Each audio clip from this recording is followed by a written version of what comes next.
Iran దక్షిణ తీరంలో మరొకసారి హై అలర్ట్ నెలకొంది. బుషహార్ న్యూక్లియర్ పవర్ ప్లాంట్ పై మిజైల్స్ దాడి జరిగినట్లుగా తెలుస్తోంది.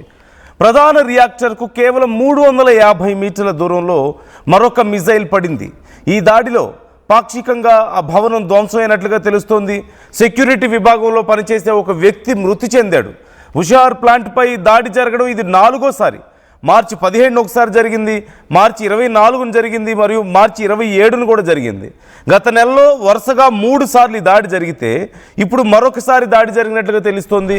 ఈ నేపథ్యంలో రేడియేషన్ లెవెల్స్ సాధారణంగానే ఉన్నాయంటూ IAEA ఇప్పటికైతే నిర్ధారించింది.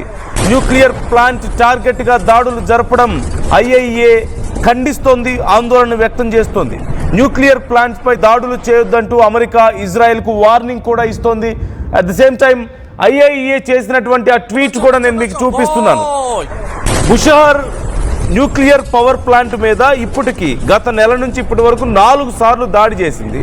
At the same time US and Israel ఇరాన్లో ఉన్నటువంటి న్యూక్లియర్ ఫెసిలిటీస్ని ధ్వంసం చేయాలని ప్రయత్నిస్తున్నాయి అంటూ కొన్నిసార్లు మనం మాట్లాడుకున్నాం, పరిస్థితులు కూడా చూసాం. ఇప్పుడు మరొకసారి అలాంటి సిచ్యువేషన్ కనిపిస్తోంది. ఈవెన్ గతంలో రష్యా కూడా ఇరాన్ని హెచ్చరించినటువంటి పరిస్థితి. US మీ దేశంలో ఉన్న న్యూక్లియర్ ఫెసిలిటీస్ మీద దాడులు చేస్తుంది, కేర్ఫుల్గా ఉండండి అని చెప్పేసి రష్యా హెచ్చరించింది.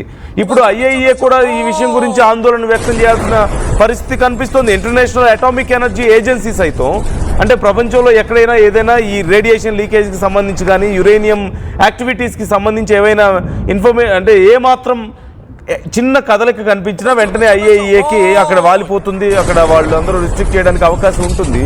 సో ఇరాన్లో మీరు చూస్తున్నారు, ఈ పర్షియన్ గల్ఫ్కి అతి సమీపంలో ఉన్నటువంటి ఇది బుషేర్ న్యూక్లియర్ పవర్ ప్లాంట్ అనేది పర్షియన్ గల్ఫ్కి అతి సమీపంలో ఉంది. మొన్న రీసెంట్గా గత మార్చిలో జరిగినటువంటి దాడుల సమయంలో కూడా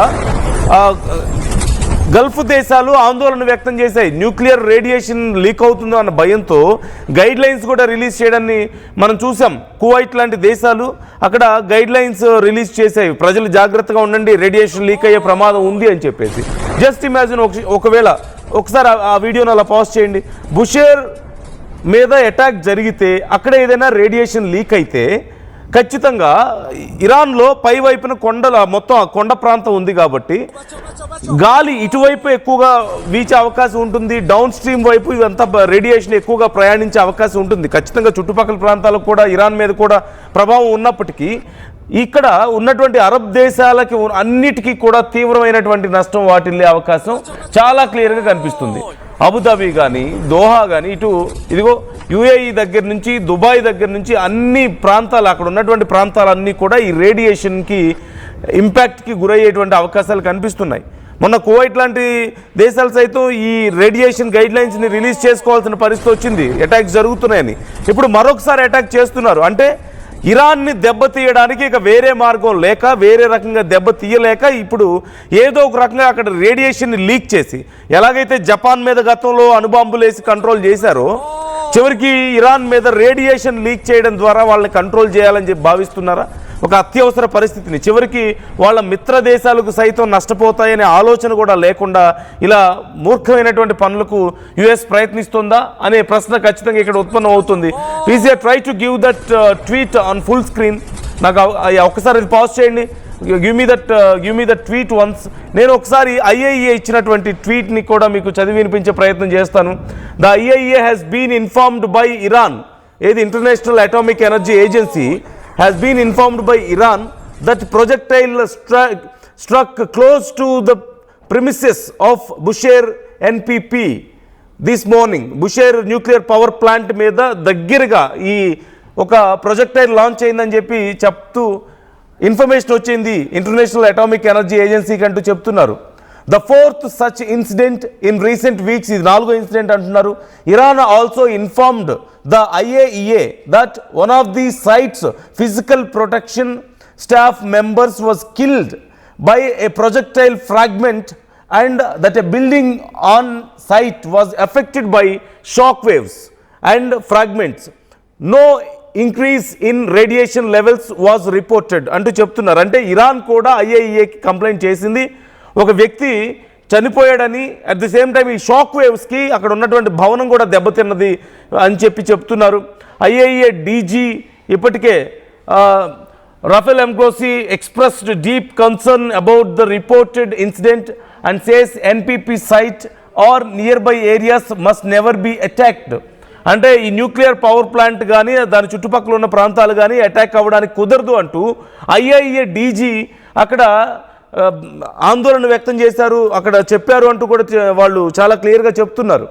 never to be attacked, nothing that auxiliary site buildings may contain vital safety equipment అంటూ కూడా చెప్తున్నారు.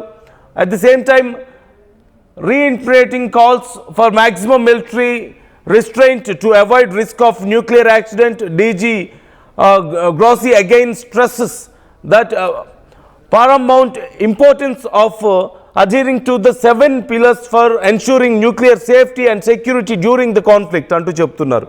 సో ఈ విషయానికి సంబంధించి ఐఏఈఏ సైతం ఆందోళన వ్యక్తం చేస్తుందని, ఆ సైట్స్ మీద కానీ ఆ సైట్స్ చుట్టుపక్కల కానీ దాడులు జరగడానికి వీలు లేదు అంటూ చెప్తోంది.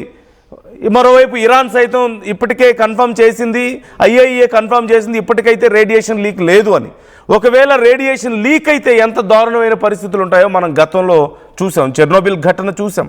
అంతకుముందు డైరెక్ట్గా న్యూక్లియర్ వెపన్స్ని, బాంబ్స్ని యూజ్ చేయడం వల్ల జపాన్లో హిరోషిమా నాగసాకి మీద జరిగినటువంటి విధ్వంసాన్ని మనం చూసాం. సో మరొక చెర్నోబిల్ ఘటనని ఇక్కడ రిపీట్ చేద్దాం అనుకుంటున్నారా? ఈ న్యూక్లియర్ పవర్ ప్లాంట్ మీద దాడి చేయడం ద్వారా అక్కడ ఖచ్చితంగా యురేనియం ఉంటుంది, న్యూక్లియర్ ఎనర్జీని వాడి అక్కడ పవర్ని జనరేట్ చేస్తున్నారు కదా. సుమారుగా 1000 మెగావాట్స్ సామర్థ్యం ఉన్నటువంటి ప్లాంట్ ఇది, ఈ బుషేర్ న్యూక్లియర్ పవర్ ప్లాంట్ అనేది. కొన్ని సోర్సుల ప్రకారం 915 నుంచి 1000 మెగావాట్స్ మధ్య ఇది ఇక్కడ సామర్థ్యం ఉన్నట్లుగా తెలుస్తుంది. ఒక పెద్ద నగరానికి సరిపడేంత విద్యుత్ ఉత్పత్తి చేయగలుగుతుంది, ఒక మహానగరానికి సరిపడేంత విద్యుత్ని ఇది ఉత్పత్తి చేయగలుగుతుంది. ఆన్ యావరేజ్ ఒక హైదరాబాద్ మహానగరం మొత్తానికి విద్యుత్ని సప్లై చేయగలుగుతుంది ఈ ఒక్క బుషేర్ పవర్ ప్లాంట్ నుంచే సుమారుగా అని చెప్తున్నారు. అంత భారీ ఎత్తున చేయగలుగుతుంది.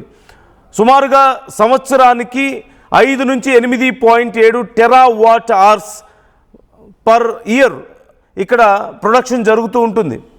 At the same time and జనరల్గా 5.5 టెరావాట్ అవర్స్ మాత్రమే ఇక్కడ ఉత్పత్తి చేస్తూ ఉంటారు అంటున్నారు. అంటే 5 నుంచి 8.7 చేయగలుగుతారు, ఆన్ అన్ యావరేజ్ 5.5 అక్కడ సామర్థ్యం ఉంది అని చెప్తున్నారు ప్రస్తుతానికి రెగ్యులర్ ప్రొడక్షన్.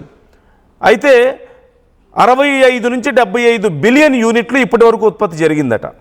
2011లో ఇది మొదలైతే ఇప్పటి వరకు 65 నుంచి 75 బిలియన్ యూనిట్ల ఉత్పత్తి.